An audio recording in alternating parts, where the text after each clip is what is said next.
Welcome inside the Daily Universe Sports Talk. I'm Caleb Tonks, and joined with me is Jackson Trotter today. Jackson, how you doing? I'm doing great.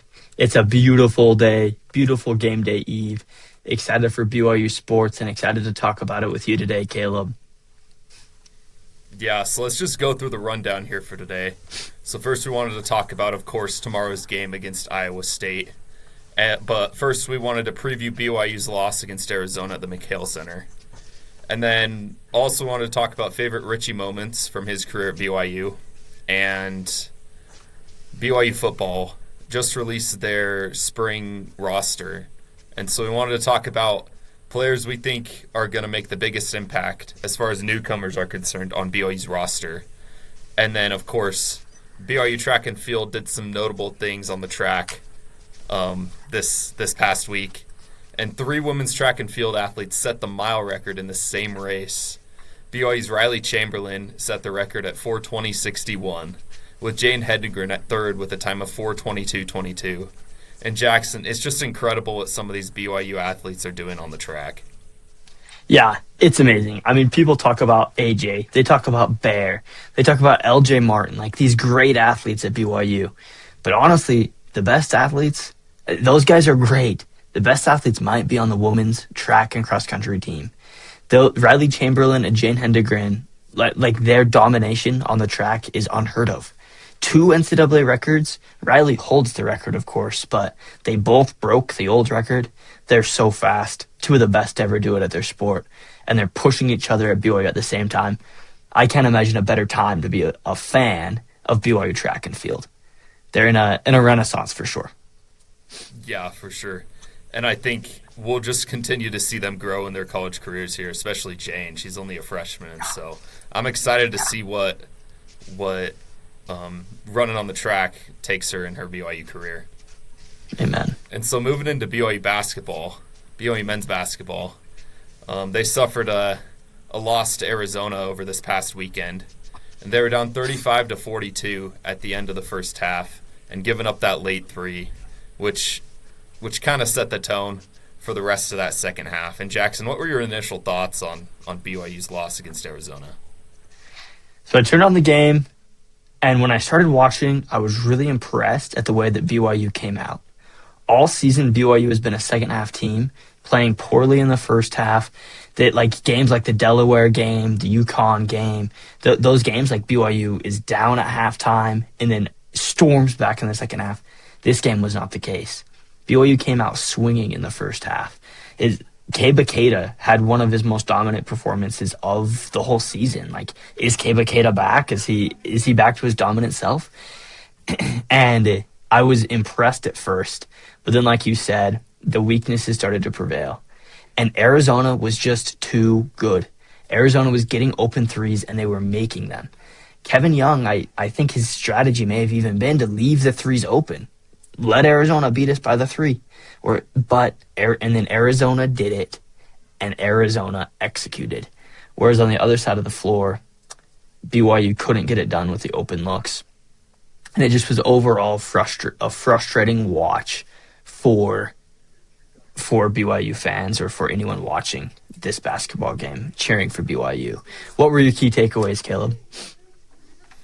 Yeah, I think in terms of Arizona's ability to shoot the 3, I think that was kind of I think it was a surprise to BYU's coaching staff, to be honest. Arizona's not the best three-point shooting team, and so to come out with 9 threes in a game is really good for them. And BYU only hit 5 threes, and so that's not going to be enough to win them the game. They went 2 of 9 from 3 in the first half, which is not good. And then in the second half, Arizona was 6 of Arizona was 6 of 14 from 3, which is more threes than BYU hit, and so eventually they're going to be able to pull out that win. And Jackson, what do you think? How can BYU solve these three-point shooting woes? I know Richie's out right now, and they're trying to figure out who's going to play in place of Richie, whether it's Tyler Russ, Lexi Kostic, any of those role players. How do you think BYU can fix this three-point shooting problem? So the thing is, and this is my problem, BYU doesn't have a single guy that's going to go on the court and just get threes. They don't have a single guy that when he shoots the ball, I'm like, that's going in. Trevin Knell was that guy last season. Richie Saunders at times has been that guy. Robert Wright can be that guy, but Robert Wright does so much other stuff that he shouldn't be that guy. And so the truth is, in my opinion, BYU needs Tyler Maras, Dominic Diamande, Alexei Kostic to step up and be that guy that's going to be open in the corner that you can dish a three to, and that's just going to be cash and make those threes. AJ and Rob Wright are doing too much already. They can't be the guys that are carrying the team from threes. Kennard Davis needs to be able to hit those threes as well, but I think Kennard Davis can have a larger role attacking the paint. Personally, I think he's better that way, and as he drives more into the paint, he'll shoot better from beyond the arc. He'll play looser. I don't know if that makes sense, but that specifically can help on the offensive side of the court. What do you think about defense, Caleb? How can they lock them out on defense? I think in particular BYU is inching down way too hard on these drives. I've seen many examples from defenders of BYU where they're inching too hard. Let's say the first initial defense gets the opposing team's offense just gets blown by. We're crashing too hard near the three-point line. Not so much deeper in the paint. However, we are giving away a lot of paint points, but they're kicking to those shooters and they're making those wide-open looks. And so if our defenders on the ball are able to stay in front of their guys, I think it's going to go a long way into making sure that three-point defense is also going to be there. And I'm thinking about that zone that we run. Sometimes it gives, or that BYU runs, sometimes it gives open looks to like wide-open shooters. And so I think that playing man is probably the best bet as far as high-volume three-point shooting teams. And so, yeah. Yeah, I agree. Do you think BYU has the bodies? Like, do they have the numbers to play man? I think AJ and Rob could match up and defend anyone, but is Tyler Maras going to be able to do that? Kennard Davis even? Alexei Kostic? Like, do you think that like they could play man? Do you think they're capable of that? I think Kennard Davis definitely is capable of playing that man defense. Yeah. I have questions about Kostic and Maras being able to play on-ball defense. Mm-hmm. I know we've seen late fouls in the shot clock given up to each of those guys, which is kind of it's frustrating for BYU fans. Yeah. And I think they definitely can improve in that area for sure. And regarding like the defense, I think it's definitely still work in progress. I mean, we're over halfway through the season. We're getting close to March, and so they need to start figuring it out soon if they want to contend in March Madness. Yeah, I totally agree. Last year, that was the Achilles heel, the kryptonite. Alabama came in the Sweet 16 and shot lights out from the three. BYU doesn't want that to happen again. They can't have that happen again. So if they can figure out the defense, I mean, this team is dangerous in March, and it's hard that they have to figure it out without Richie Saunders, who was the best hustle guy on the court on either team. Even if he wasn't the best defender, he was going to try harder than anyone else, in my opinion. But on Wednesday, Boscovich came in to step in and kind of start over Richie. What did you think about that? Do you think that Bosco should be in the lineup, or do you think it should be someone else? I think Kevin Young's really trying to experiment right now with different lineups. Honestly, I think it depends on the matchup of the team that we're playing. And he thought Boscovich was the right fit there. But personally, we've been saying it for the last couple weeks. We think Hadim Mboob should be in the starting lineup. He gives the most energy, I believe, on the defensive end and on the boards than I think any active player on BYU's roster right now. Him and Richie were kind of the go-to guys there. And so I think seeing Hadim Mboob make the start would be the best fit for BYU. And we know his plus-minus is like crazy whenever he's on the court, right? It's like +8 or whatever against Arizona. Yeah, I think it was +9 against Arizona and +12 against Colorado, which is that leads the team. It's the best on the court. Mm-hmm. And so I think I think starting Boop is definitely the answer there. Um, and getting into just favorite Richie moments, we know he suffered his injury last week. Jackson, what was your favorite Richie moment from his career at BYU? I love Richie Saunders. He was so fun to watch. I remember sitting in my apartment my freshman year watching BYU play Baylor and watching him just play so hard in Waco. And like I didn't know who he was. I just got home from my mission. I didn't know anything about this guy. I was like, dang, but this guy plays hard. And then he became a volume scorer for BYU and a huge centerpiece of the offense and captain of the team. And I think my very favorite moment, though, came in Tucson last season. I think a lot of BYU fans would agree with me on this one. BYU's down by 1 point with like 7 seconds to go in the game. Richie drives hard to the basket, gets fouled on the way up, and then he misses the layup because he got fouled, but then stood at the line and nailed 2 free throws to beat Arizona by 1 point, continuing BYU's winning streak and really carrying the momentum into the Big 12 tournament and then onto that Sweet 16 run they went on last year. But that moment by Richie Saunders showed his effort in him driving to the basket. He fully intended to get a layup there and win the game. He wasn't trying to go to the line, but then turned around and had the poise and was able to calmly shoot those 2 free throws, ice in his veins, absolute nails. That play perfectly encompassed who Richie Saunders was to me. But Caleb, what do you think? What's your favorite memory of Rich? I really like that game against Arizona that he had where he was able to make those 2 free throws. I remember early on in his career, Mark Pope would put him in spurts, like 10 minutes at a time, and he would just give this energy, and he was so raw coming home from his mission, and you could just see the potential, and to just see how much he's grown since he came to BYU has just been really impressive. In particular, I'm thinking about the game against Kansas where he had 33 points, and he looked like the best player on the court. You know, AJ DeBonsa and Jaron Peterson were getting all the attention. Go figure, because they're the top picks in this upcoming draft. But Richie was able to carry the entire game for BYU and have just such a breakout performance that really, I believe, put him on the NBA draft radar. I mean, he was already kind of on the radar, but I think he should still get some looks as far as NBA draft hopes once he does come back from his injury. And we know ACL injuries, players are coming back much more quicker than they did before, which is just awesome. And so,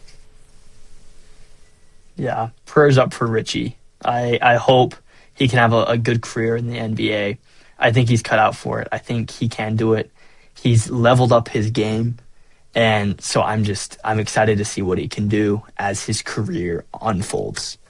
So that'll be super fun. But we need to talk about now.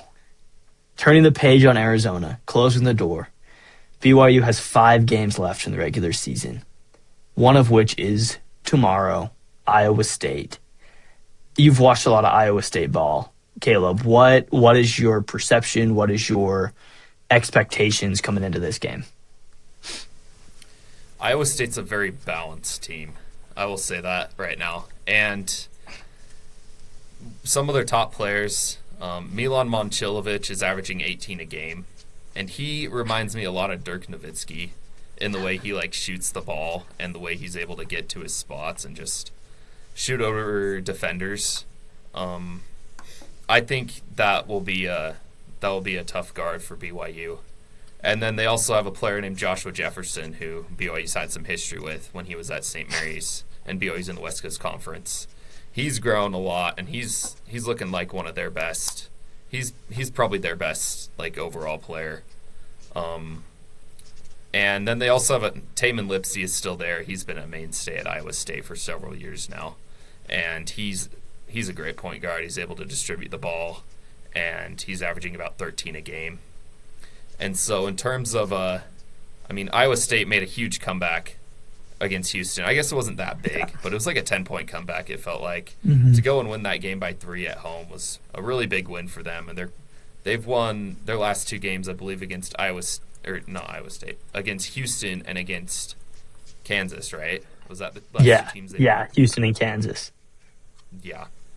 And so they've got a very balanced attack, and I believe AJ is going to take the bulk. I hope AJ takes the bulk of the defensive responsibilities on Momcilovic, because I think AJ is quicker than him, and I think he's going to be able to stay in front of him, hopefully. When they play man, I would guess that would be the matchup I would go with.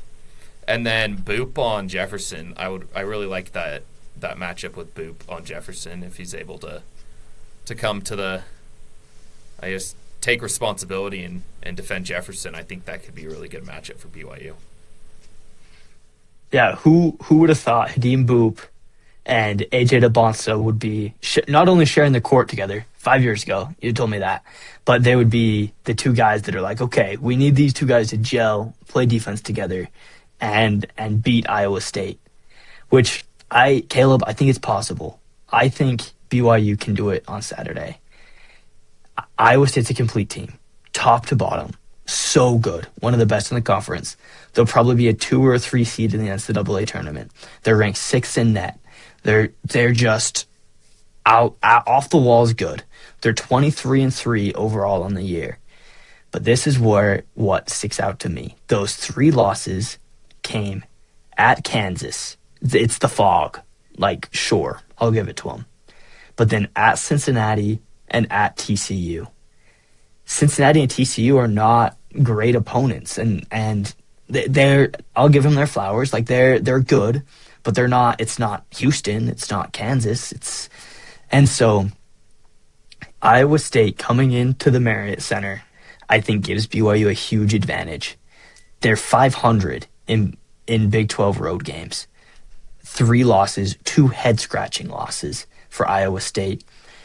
BYU fans have got to come in. They've got to get loud. They got to get in the heads of these guys. BYU players can't foul. They can't get into foul trouble early. And then I think BYU can pull off an upset over Iowa State, which then could propel BYU into maybe a 5-game winning streak to finish the season. I mean, if they beat Iowa State, I don't see them losing to West Virginia or Cincinnati or UCF, I hope. And then Texas Tech coming into Provo as well without JT Toppin. That game looks dangerous for Texas Tech. And so, but you got to beat Iowa State. You beat Iowa State, then all of a sudden build some momentum, finish conference play on a 5-game winning streak, heading into the tournament. And all of a sudden your seed is looking better. Right now, BYU's probably a 6 seed in the NCAA tournament, maybe a 7. They win those 5 games. Maybe they work their way up to a 5 or a 4, depending on how they play in the Big 12 tournament. But yeah, like I said, you got to beat Iowa State. Yeah, and I think in terms of like another matchup that I was thinking about, I think if BYU is able to rebound, I really like BYU's interior presence. But they've got to show up against Iowa State. I do think we have the advantage on the inside. I really do. Keba Keita and Beto Ahmed, I think if they're able to get some rebounds and really just make their presence known on the interior, I think we're going to be able to out-rebound Iowa State. Or BYU is going to be able to out-rebound Iowa State and potentially come out with a victory in this one. Yeah.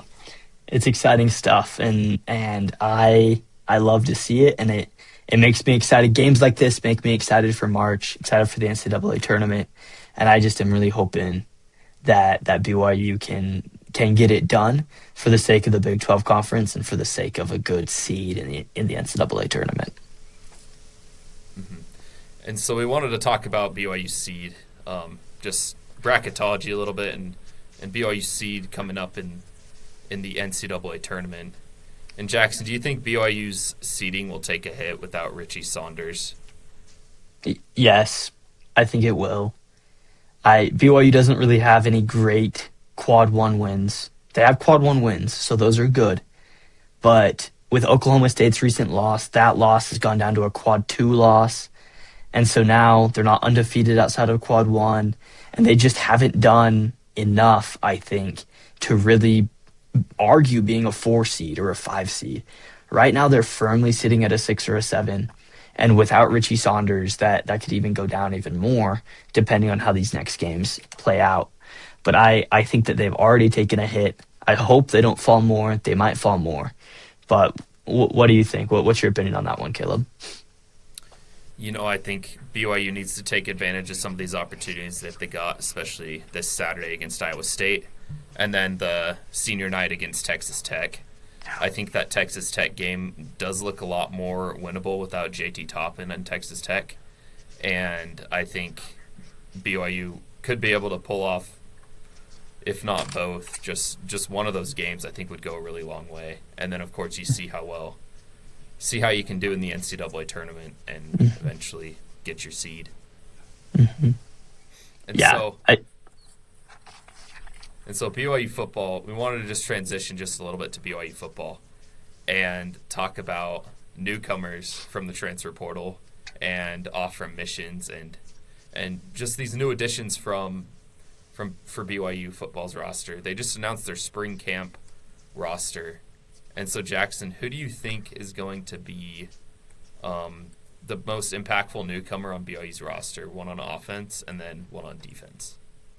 Yeah, did you see me sit up? I love these guys. I love Kalani.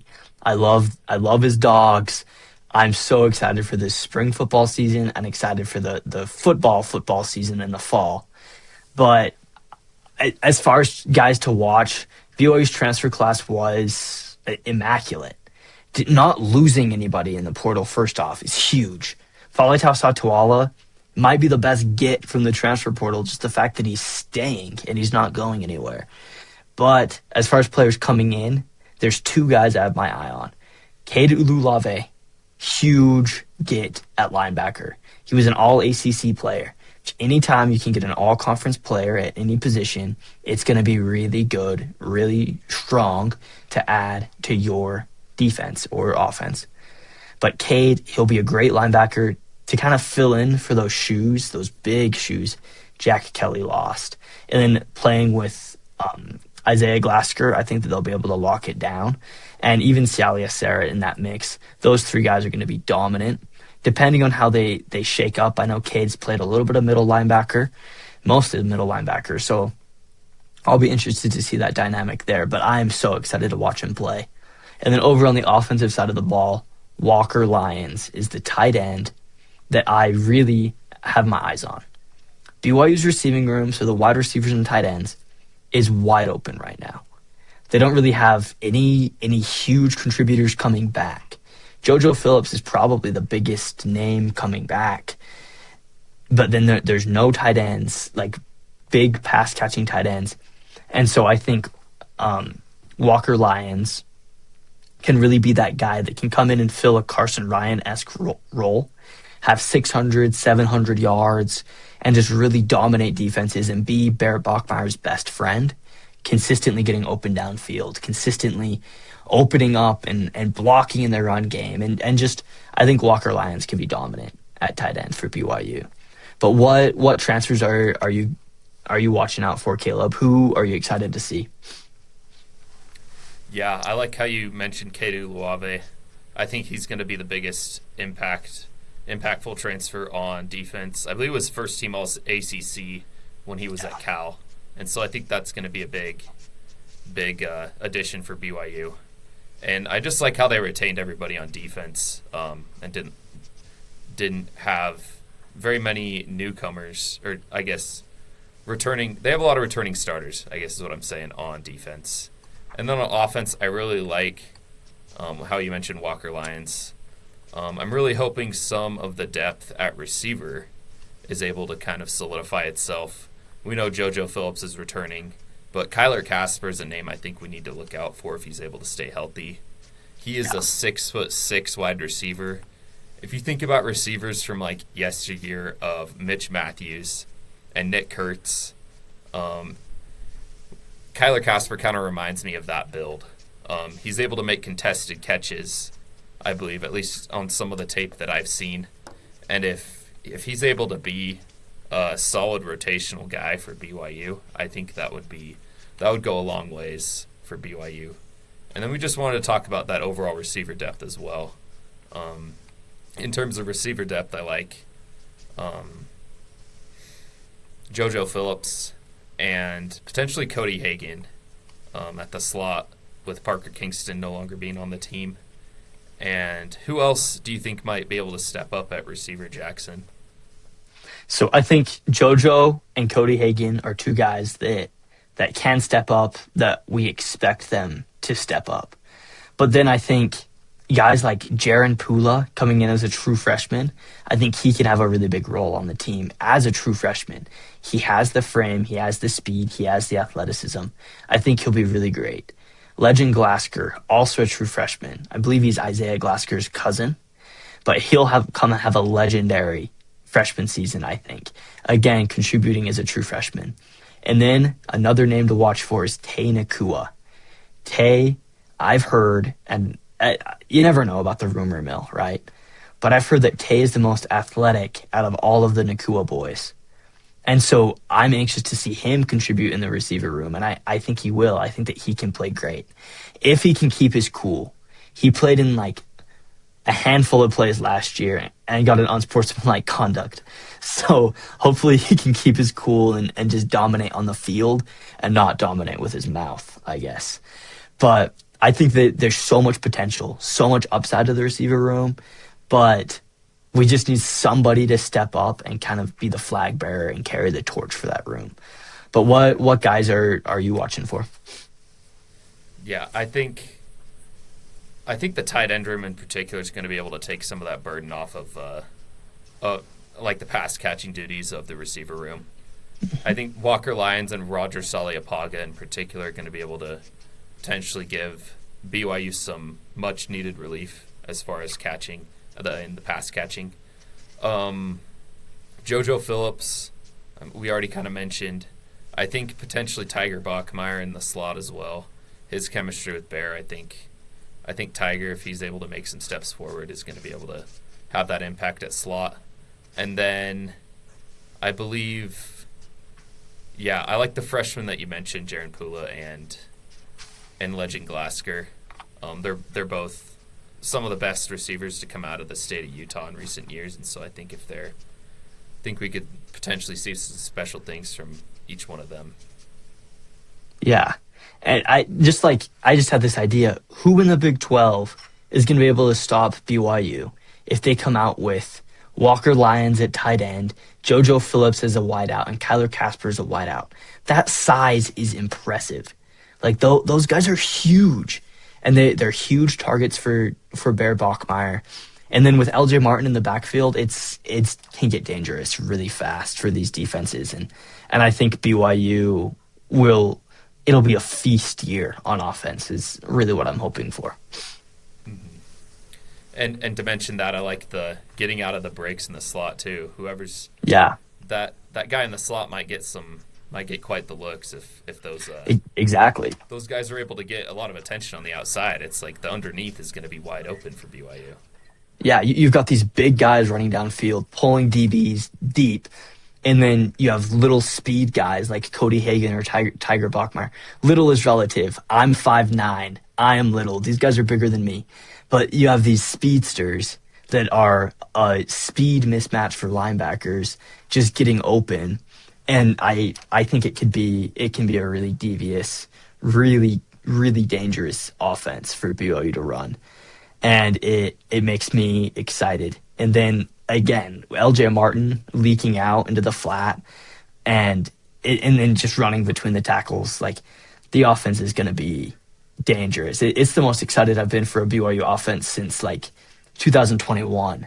I was so excited to watch those guys play, but this offense might be better than that offense. And then that paired with a Kelly Popinga, Gary Anderson defense, who knows? Who knows what the ceiling of this team is? It makes me jittery. It makes me excited. Can we just get to spring football already? Can we just get there, Caleb? Like, come on. Yeah, I know, right? Spring football is coming up here in a week. I believe it starts on February 27th. Yeah, I think it's literally a week. We'll keep you guys updated from whatever we hear coming out of spring football. And then next week we'll also preview West Virginia and recap UCF, because those are those are the two games that BYU men's basketball's got going on next season. But as far as today's show, we're happy to have you guys here, and we will talk to you guys later. See you guys next week. Go Cougs.